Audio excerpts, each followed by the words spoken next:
국내 대형마트의 상징 중 하나였던 홈플러스가 지금 전례 없는 위기에 직면했습니다. 매년 명절이면 활기가 넘치던 이곳에 올해는 차가운 찬바람만 불고 있는데요. 직원들에게 돌아가야 할 1월 급여가 지급되지 못한다는 충격적인 소식이 들려왔습니다.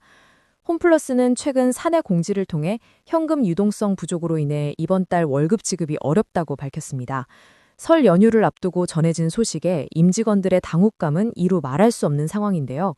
경영 상황이 나아져야 줄 수 있다는 기약 없는 약속만 남겨진 상태입니다. 사실 위기의 징조는 이미 곳곳에서 나타나고 있었습니다. 지난달 서울 가양점을 시작으로 전국의 주요 매장 5곳이 문을 닫았고요. 이번 달에도 시흥, 계산 등 5곳이 추가로 폐점하며 앞으로도 7개 점포가 더 영업을 중단할 예정이라고 합니다. 영업 중단은 곧 자금줄이 마르고 있다는 강력한 신호이기도 한데요. 기업 회생 절차, 즉 법정 관리에 들어간 홈플러스의 재무 구조는 이미 한계치에 도달했다는 분석이 지배적입니다. 어떻게 해서 이런 대형 유통사가 월급조차 못 주는 지경에 이르게 된 걸까요? 이번 사태의 중심에는 홈플러스의 대주주인 MBK 파트너스가 있습니다. 사모펀드인 MBK는 홈플러스를 인수한 뒤 경영 정상화를 노렸지만 오히려 거액의 사기 혐의로 검찰의 수사 선상에 올랐습니다. 경영진들의 법적 다툼이 회사 운영에도 큰 영향을 미치고 있습니다. 최근 MBK 김병주 회장과 경영진들에 대한 구속영장 실질심사가 열렸는데요. 무려 13시간이 넘는 마라톤 심사가 이어지며 법정 공방이 뜨거웠습니다. 영장심사 제도 도입 이후 가장 긴 시간이 소요될 만큼 사안이 매우 복잡하고 엄중했다는 뜻이기도 합니다. 그런데 심사 과정에서 묘한 상황이 연출됐습니다. 경영진 측이 법원에 호소하며 우리가 불구속 상태여야 직원들의 급여를 챙길 수 있다는 취지의 주장을 펼친 건데요. 인신 구속이 되면 자금 집행 등 경영 판단이 멈춰 직원들이 피해를 본다는 논리였습니다. 법원은 결국 증거인멸의 우려가 적다는 이유로 구속영장을 기각했습니다. 하지만 경영진의 호소와는 정반대의 결과가 나타났는데요. 영장이 기각되어 풀려난 바로 그날 홈플러스는 기다렸다는 듯이 직원들에게 급여 지급 불능 상태를 공식화했습니다. 검찰이 이들을 정조준하고 있는 핵심 이유는 1,000억 원대 부정거래 혐의입니다. 회사가 곧 무너질 것을 알고도 투자자들에게 채권을 발행해 돈을 끌어모았다는 건데요.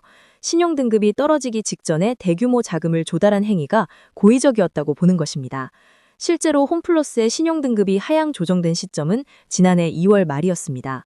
놀라운 점은 등급이 떨어지고 나서 불과 나흘 뒤에 법원에 기업 회생을 신청했다는 사실인데요. 검찰은 이 짧은 기간의 타임라인을 범죄의 결정적 증거로 의심하고 있습니다. 만약 신용 하락을 미리 알면서도 채권을 팔았다면 이는 투자자들을 기망한 행위가 됩니다.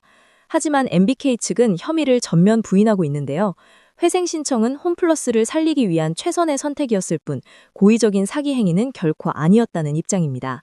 경영진은 인생을 송두리째 부정당하는 기분이라며 억울함을 토로하고 있지만 시선은 차갑습니다. 회사를 살리겠다며 경영권을 쥐었지만 결국 점포는 줄줄이 문을 닫고 직원들은 생계의 기본인 월급조차 받지 못하는 현실이 눈앞에 펼쳐져 있기 때문입니다. 상황을 정리해보면 홈플러스 사태는 단순한 경영난을 넘어 법적 윤리 문제로 번지고 있습니다. 자금난 악화로 인한 점포 정리와 급여 중단, 그리고 대주주의 사기 혐의 수사까지 삼중고에 빠진 형국인데요. 결국 가장 큰 피해는 고스란히 현장의 직원들에게 돌아가고 있습니다. 투자자들의 피해 규모 역시 만만치 않습니다. 우량한 기업인 줄 알고 채권을 샀던 이들은 회생 절차 속에서 원금 회수마저 불투명해진 상황인데요.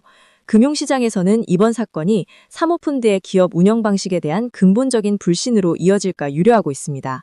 검찰은 이번 영장 기각 사유를 분석한 뒤 보강 수사를 거쳐 영장을 재청구할지 검토 중입니다. 법적 공방은 앞으로도 길어질 것으로 보이는데요.